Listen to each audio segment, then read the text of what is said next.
Hey guys, welcome back to Arcade Garage. If you haven't already, don't forget to subscribe. If you want to see some more, leave a comment below and don't forget to hit that like button.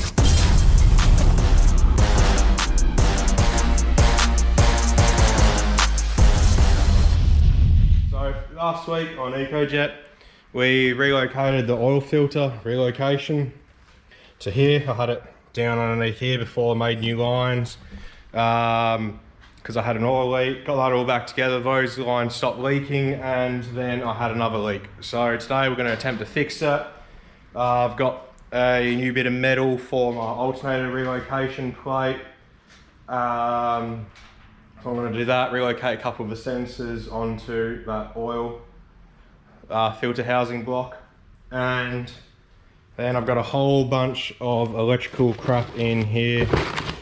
And these here, and also an IO expander box from PowerTune to wire in. I'm not sure if we're going to do all that in one video or if we will do that over a couple.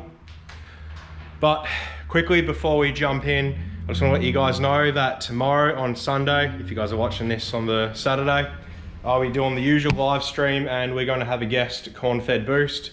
Both him and myself have a big announcement to make about what is next with our cars and what is currently happening. Trust me, you do not want to miss this. It's going to be juicy and really interesting. So yeah, the usual time, 5 PM tomorrow, WA time, so I think it's like 7 PM if you're over east. Don't miss it. You're going to want to see what's coming next for this and for Ethel.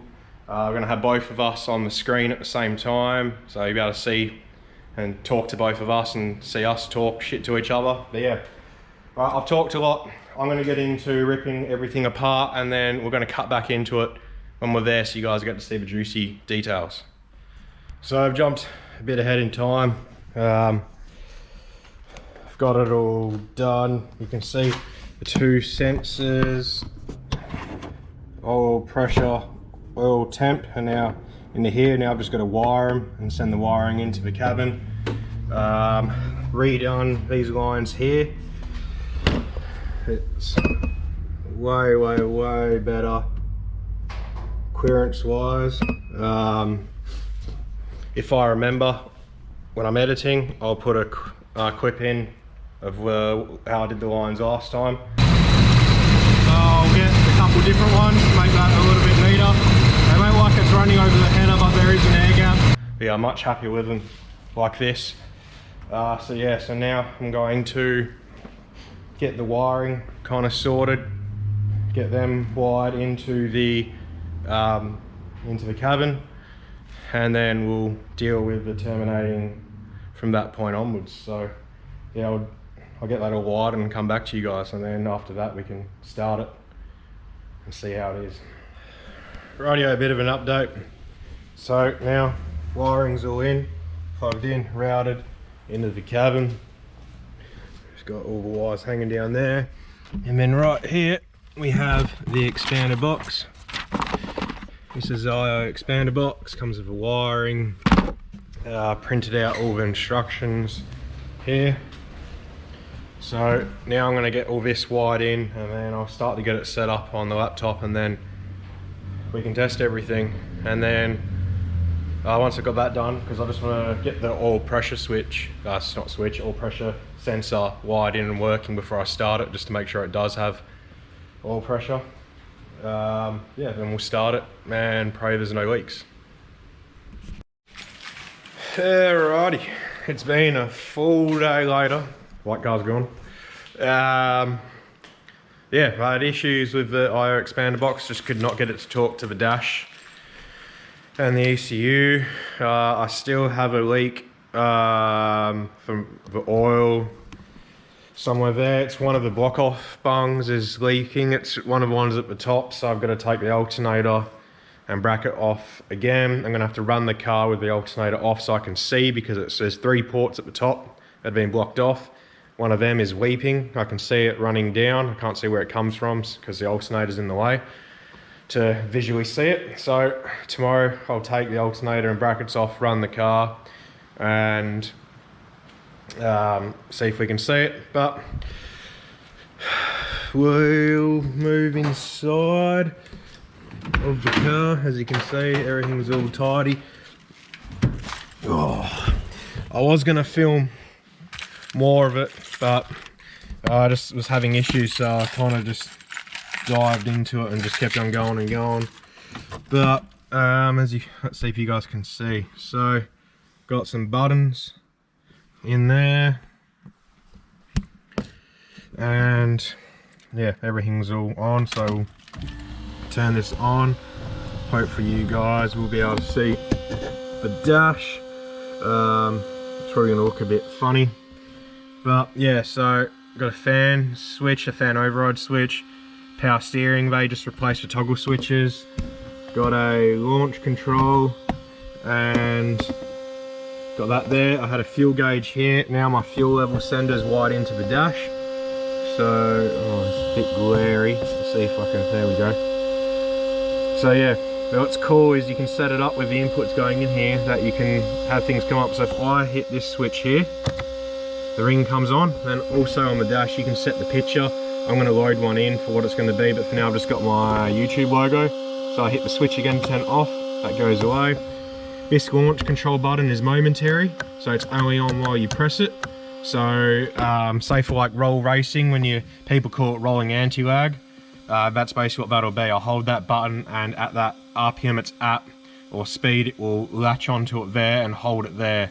So I can build boost at that speed. So what is it, that roll racing here in WI, I think it's 50 or 60 k's an hour. So I can be second gear, 50 or 60 k's an hour, hit that launch control button, it will hold RPM there, so I won't increase speed, and then as soon as the light goes green, take my finger off the launch control button, throttle already be at 100%, and away I go.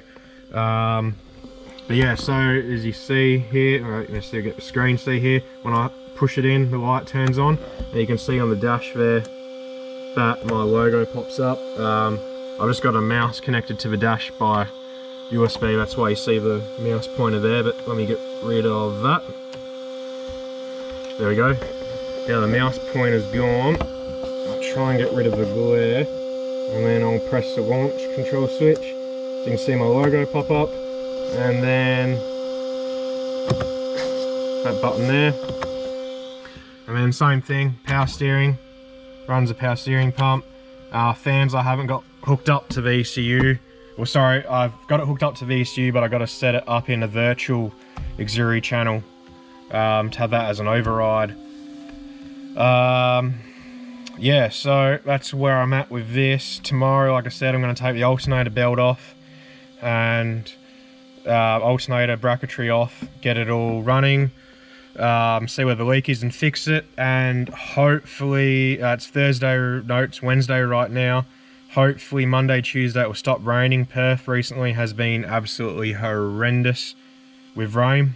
So even if it was working, I still wouldn't be able to get this to the dyno, get it tuned, and I wouldn't be able to take it for a drive because, yeah, it's been like a monsoon.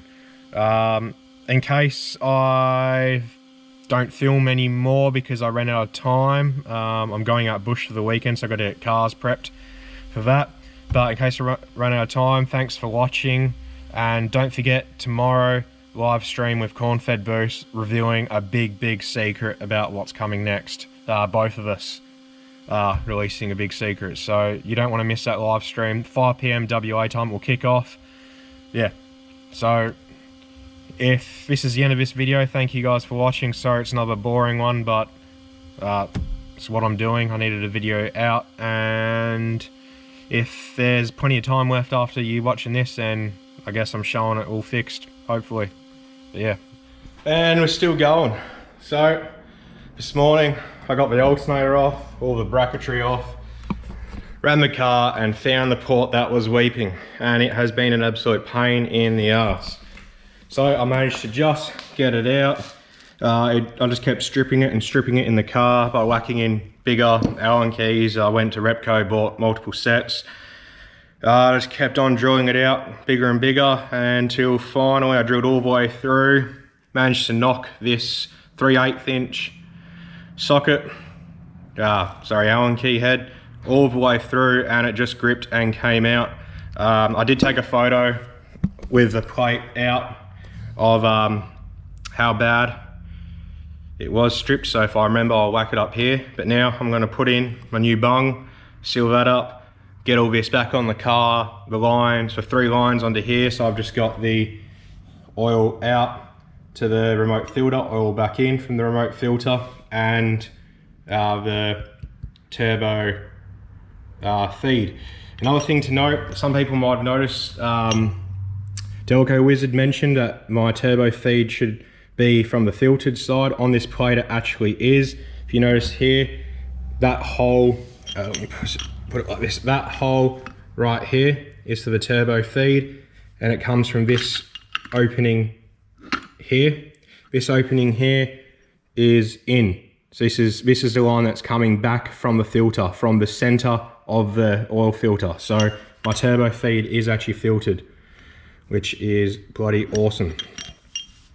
So yeah, I'm going to get my new bung in, sealed up, whack the seal on the car, those 3 lines on, run it again, and then if it doesn't leak, then I'll put the alternator and everything back on, and finally, hopefully, fingers crossed, no more issues and we can get to the dyno.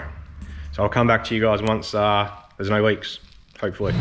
All right, looks like we have a bit of a win for now. No more oil leaks. As you can see, alternator bracket's still off. Probably about to get the GoPro at the right angle.